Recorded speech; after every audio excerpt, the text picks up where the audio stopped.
ഇനി CPM-ലേക്ക് ഒരു തിരിച്ചുവരവില്ലെന്നാണ് ദേവികുളം മുൻ MLA S. രാജേന്ദ്രൻ പറയുന്നത്. അടഞ്ഞു കിടക്കുന്ന വാതിൽ അടഞ്ഞു തന്നെ കിടന്നോട്ടെ എന്നും ഉപദ്രവിക്കാൻ ശ്രമിക്കരുതെന്നും രാജേന്ദ്രൻ വ്യക്തമാക്കി.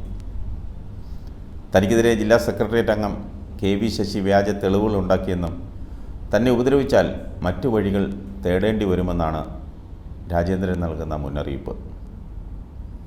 രാജേന്ദ്രന് കിട്ടാവുന്നതെല്ലാം കിട്ടിക്കഴിഞ്ഞല്ലോ. ഇനി എങ്ങോട്ട് പോയാലെന്ത്?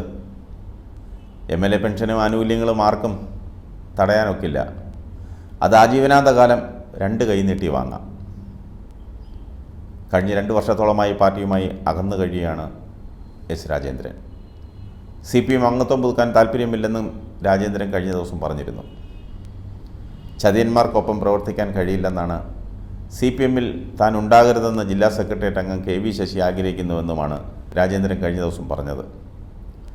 ഇതിനിടെ രാജേന്ദ്രനെ BJP-യിലേക്ക് എത്തിക്കാൻ BJP തമിഴ്നാട് നേതൃത്വം ഉൾപ്പെടെ ശ്രമിക്കുന്നുണ്ടെന്ന വാർത്തകളും പുറത്തുവന്നു. BJP-യുടെ ചെന്നൈയിൽ നിന്നുള്ള ദേശീയ നേതാവും പ്രാദേശിക നേതാക്കളും രാജേന്ദ്രനെ കഴിഞ്ഞ മാസം ഇക്കാനഗറിലെ വീട്ടിൽ വന്ന് കണ്ട് ചർച്ച നടത്തിയിരുന്നു അത്രേ. ഇതിനുശേഷം സംസ്ഥാന നേതാവ് PK കൃഷ്ണദാസും ഫോണിൽ സംസാരിച്ചിരുന്നു. മൂന്നാറിലെ തോട്ടം മേഖലയിൽ രാജേന്ദ്രന് സ്വാധീനമുള്ള തമിഴ് മേഖലകളിലെ വോട്ടുകളാണ് BJP-യുടെ ലക്ഷ്യം.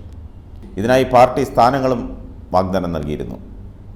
ഇതിനിടെയാണ് രാജേന്ദ്രൻ CPM-ലേക്ക് ഇല്ലെന്ന് വ്യക്തമാക്കി രംഗത്തെത്തിയത്. മൂന്നാറിലെ തോട്ടം മേഖലയിൽ ശക്തമായ സ്വാധീനമുള്ള നേതാവാണ് രാജേന്ദ്രൻ. രാജേന്ദ്രനെ BJP-യിലേക്ക് എത്തിച്ചാൽ ഈ മേഖലയിലെ വോട്ടുകൾ നേടിയെടുക്കാമെന്ന ലക്ഷ്യമാണ് BJP-ക്കുള്ളത്.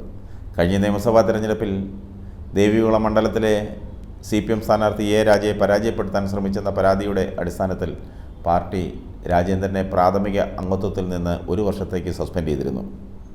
സസ്പെൻഷൻ കാലാവധി 2023 ജനുവരിയിൽ അവസാനിച്ചെങ്കിലും സസ്പെൻഷൻ പിൻവലിക്കാനുള്ള നടപടികളൊന്നും ഉണ്ടായില്ല. കഴിഞ്ഞ ജനുവരിയിൽ CPM സംസ്ഥാന സെക്രട്ടറി MV ഗോവിന്ദനും പിന്നാലെ ജില്ലാ സെക്രട്ടറി വർഗീസും രാജേന്ദ്രനെ കണ്ട് സംസാരിച്ചെങ്കിലും പരിഹാരമുണ്ടായില്ല.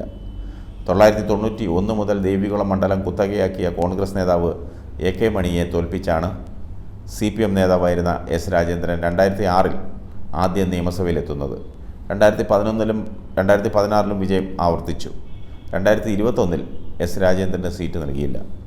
CPM-ൻ്റെ നിയമം അനുസരിച്ച് ആജീവനാന്തകാലം ഒരാൾക്ക് MLA ആയിരിക്കാൻ പറ്റുമോ? പിറകെ വരുന്നവർക്കും ചാൻസ് വേണ്ടേ? 2 തവണയാണ് സാധാരണ സീറ്റ് നൽകുന്നത്. ചില പ്രത്യേക സാഹചര്യങ്ങളിൽ 3. രാജേന്ദ്രനെ 3 തവണ MLA ആക്കി. ഇതിൽ കൂടുതൽ എന്താണ് പാർട്ടി നിങ്ങൾക്കായി ചെയ്യേണ്ടത്? നിങ്ങളെ വളർത്തി ഇത്രയാക്കിയത് പാർട്ടിയല്ലേ?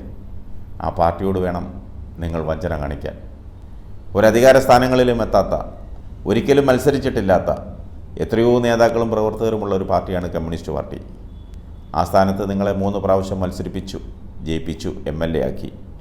ഒരു വിഗ്രഹം ക്ഷേത്രത്തിനകത്തിരിക്കുമ്പോഴാണ് അതിന് ദിവ്യശക്തി, ഭക്തരൊക്കെ വന്ന് ആരാധിക്കുന്നതും തൊഴുന്നതും. ആ വിഗ്രഹം അഴുക്കുചാലിൽ കിടന്നാലോ, ചാണകത്തിൽ കിടന്നാലോ? ചിന്തിക്കാനുള്ള പ്രായം രാജേന്ദ്രനുണ്ട്. ചിന്തിക്കട്ടെ.